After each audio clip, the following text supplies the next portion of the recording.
friends, we are going to be talking about the Indian Constitution, and this time the series of videos are in English. As usual, I have kept it simple and easy to understand, and we can use it in any form that we want to use it. Before we start to talk about the Indian Constitution and the Indian state, let us look at the different kinds of states or different types of governments that we have across the world. There are many different countries having different forms of governments. Let us have a very brief look at how different countries are managing themselves. Start with democracy. We are a democratic country, and what is a democracy? In a democracy, people vote, people choose their representatives, and it is basically people's power. People decide how they want to be ruling themselves, how they are going to be governing themselves.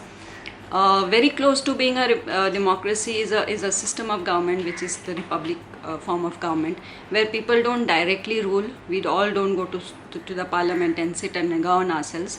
What we do is we elect our representatives, and they in turn take decisions for us and as a country. Moving ahead, there's a communist kind of government where the government is very powerful. The government keeps everything in its control, and the welfare of the people is what it has in mind. This is a government which believes in total power. It believes in holding on to the power to itself, and it believes that whatever the people need, it is the government that needs to provide for those needs. Let us look at autocracy. It is a completely different form of government. Here it is one person who decides how the country is going to be running. One person decides the fate of the country. It is the exact opposite of a democracy. Let us look at oligarchy. Now, what is oligarchy? In an oligarchy, it is not one person, it is a group of elite. There's a group of people who come together, and either they come together on the basis of money or race or intelligence, or they believe that they are the right kind of people to run the country, and then they decide. So it's a small group of elite who decide the fate of the country. Moving on to theocracy. In a theocracy, the government or the people who are in power, they believe that we as human beings have no business to make laws or policies. These laws or policies are already made by God, by the Almighty Allah or Bhagwan or God or whoever we may call it. We as people are only here to implement the laws of the God. So this kind of a government which believes that laws come from God, that kind of a government is called a theocratic government. In the end, we look at fascism. Here, the people who are in power believe that the nation is bigger than the citizen. Nation is all powerful.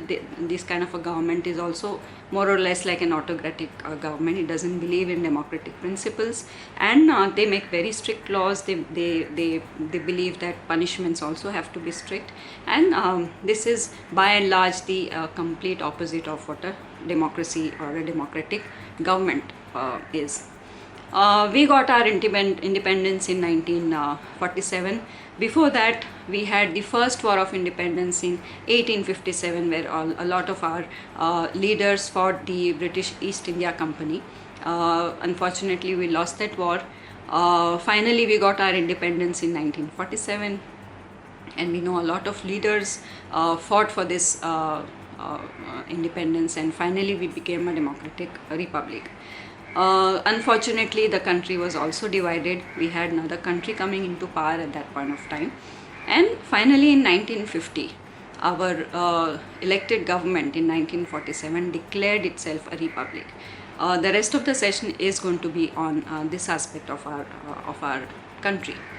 Now, what is the Constitution is what we are going to look at. It is called by different names in different languages. In Hindi we call it the Samvidhan, in Urdu we call it the Ain, or in Marathi it is called the Ghatna. Okay, so our country is a democratic republic. It is a government of the people, for the people, by the people. So it is the people, all of us, who rule this country. Okay. Now, what is the Constitution? Constitution is a book. It lays down all the principles and the manner in which this country is going to run. It lays down all the principles and the laws and the values and the principles on the basis of which this country is going to be run. So it is a basic book of governance. What does it contain? The constitution of our country is largely divided into 4 parts. Okay, there are 4 major parts to the constitution. Part 1 talks about the territories, the states, the boundaries, and how geographically the country is governed or administered. The second part talks about citizenship. Who are the citizens? What are the ways in which you gain citizenship? The third part, over which we are going to be spending a lot of time, is fundamental rights. So what are the basic rights that all of us have as citizens of this country? So that is given in part 3. And in the last part, we have the directive principles of state policy, which means the government is not bound to implement these principles, but as a country, as a nation, we are guided by these principles. We need to move towards implementing the principles which are laid down in part 4. So it is a basic document. What does it give us? It gives us how we are going to run this country politically. How is the country going to organize itself politically? How are we going to run our elections? Who are the political parties that can enter into the political arena? How are we going to elect our governments? How are these governments going to rule us? All these aspects are given in the constitution. It is also a document which talks about how are we going to live in this country socially. We are a country of diverse groups, we belong to different religions, we belong to different castes. What is going to be the social makeup of our country? It tells us how are we going to govern ourselves economically. What are going to be our economic policies? What are the kind of laws that we are going to make so that we as a country move ahead economically? It is a document which is a legal document. How is this country going to run legally?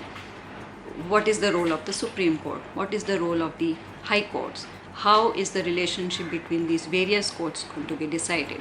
What is the role that each court that is working? What is the role of each of one of them as they go ahead in implementing the values of the Constitution? And finally, this constitution, this book gives us a value base. What are the values on which we are going to be governing ourselves? What are the principles on which this country is going to run? So this document gives us the political, social, economic, legal and value-based structure. It gives us the entire structure based on which we are going to govern ourselves. Very important, the constitution of our country also gives us the 3 basic arms of governance. It tells us how the legislature, there are people who make laws, there are people who sit in the state assemblies, there are people who sit in the parliament. How are these legislatures or people whom we elect, how and what are they going to be doing? What are their responsibilities?